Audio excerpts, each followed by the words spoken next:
Hello everyone, it's Sean from TaekwondoSean.com, and today we're covering Taekwondo Snap.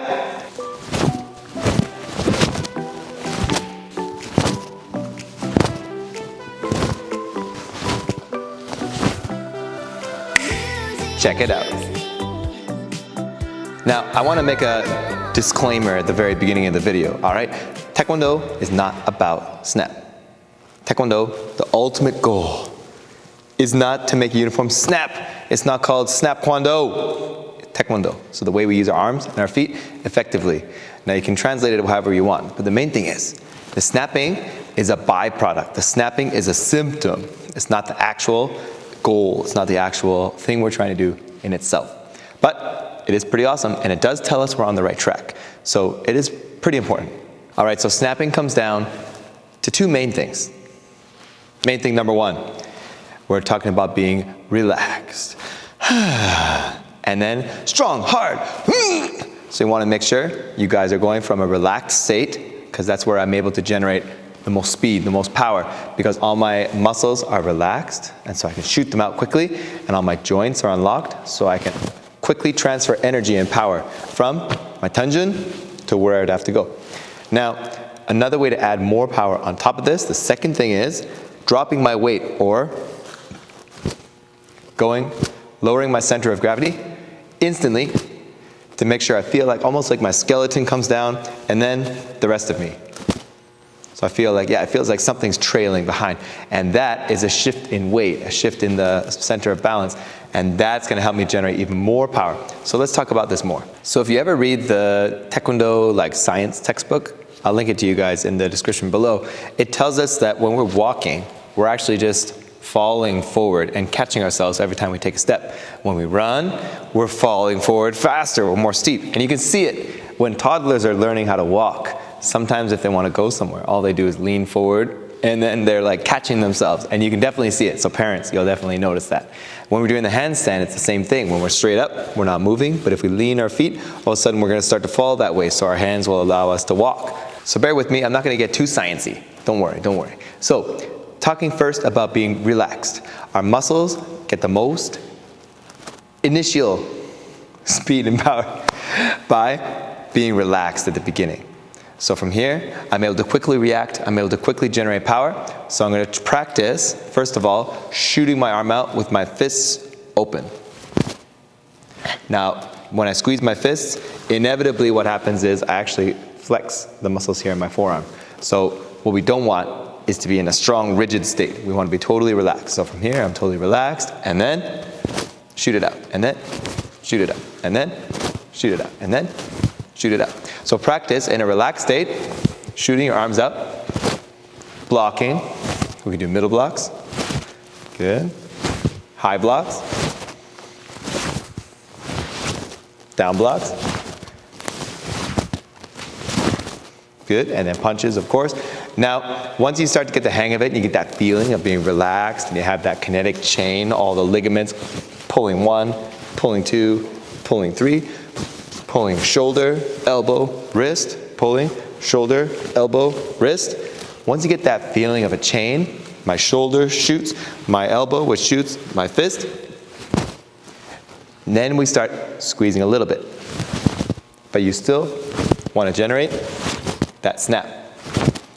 And then you can start squeezing your fist into the proper shape, but not squeezing too hard yet, and still try to generate that power. Now you can see when I'm generating the snap, I'm also adding up and then down. I'm acting the ground reaction force, Newton's best friend, to this equation. Now, I don't know if you knew this or not, but our creator, he was a really big fan of this guy, Newton. I'm sure if he was still alive, he would have given him some kind of honorary black belt because he helped us so much with Taekwondo. So as my body comes down into this situation, the ground is going to be pushing back against me. And it's going to go straight into my center of gravity.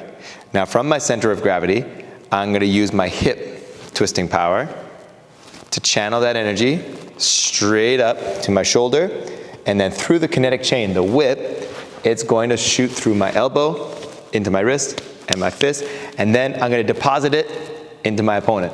What a nice guy, right? I'm going to share my power. Such a nice guy.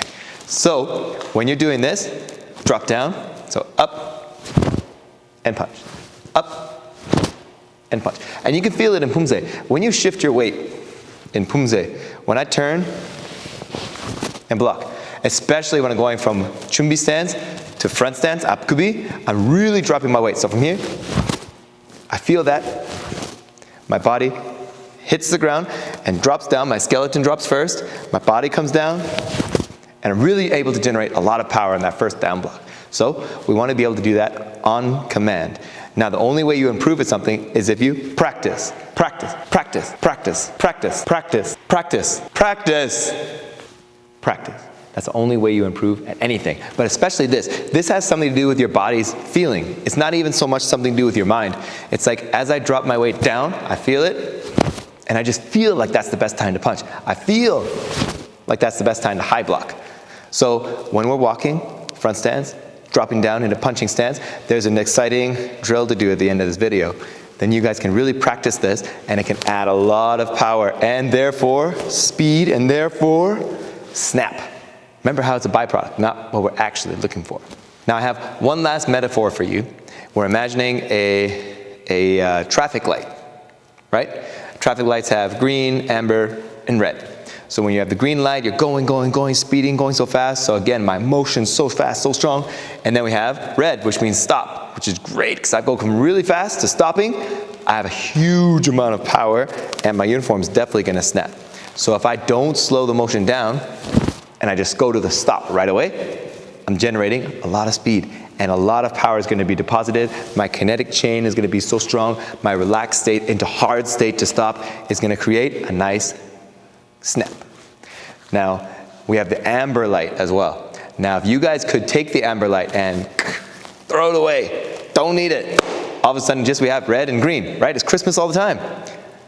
Not really, but the main thing is we want to go and then stop, not go and then slow down and then stop. Okay, we don't want caution, we don't want cautiousness, we want to just stop. So when I punch, go full speed, stop.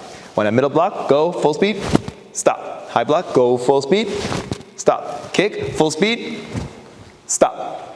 Okay, so if you guys can practice go, stop, then you guys are going to improve your snap, which is a result, a byproduct of improving your speed and self-control. Now we have one exercise to help you guys out. It involves punching. Make sure you know how to do that.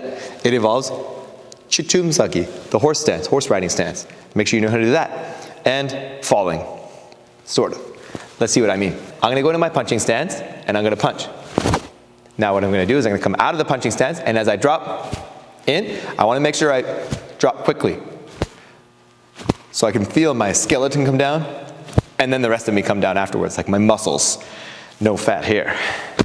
So as soon as my muscles come down, my body comes down afterwards. So as I do that, I'm gonna find the position that when my foot firmly hits the ground, I finish my punching motion, just like Pumse. When my foot hits the ground, I finish my motion. So my foot hits the ground, that arm is gonna punch. I come back up, I'm gonna move back into my punching stance with my right leg now, and as soon as it touches the ground, I punch.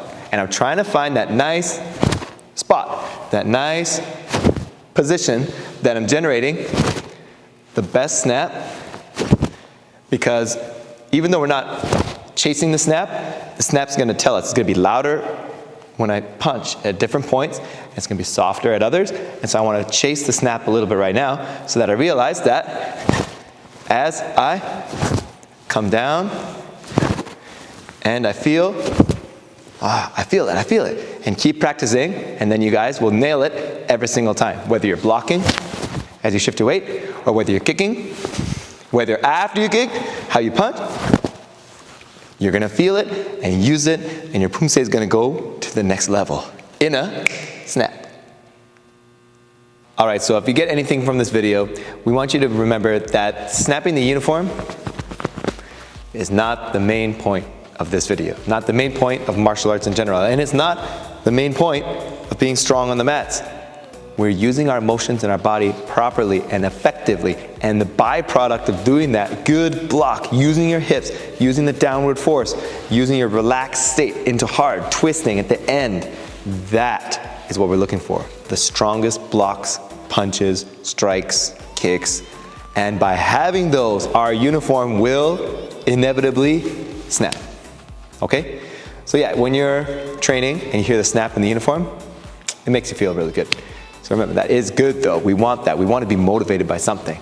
But don't make it your main goal to snap, because sometimes we can find little cheats in the biomechanics of how we move our body. If I swing my arm like this, when I do my middle block, it looks more like a whip or a nene, right? But instead, if I can just relax my arm here, I can still generate a strong snap without the wonky motions. But this is like a shortcut, right? I'm relaxed, I'm whipping it at the end, but it's not a proper middle block by my uniform snap. So don't chase the snap. Let the snap come to you. As always, train hard, practice the snaps, and we'll see you guys on the mats.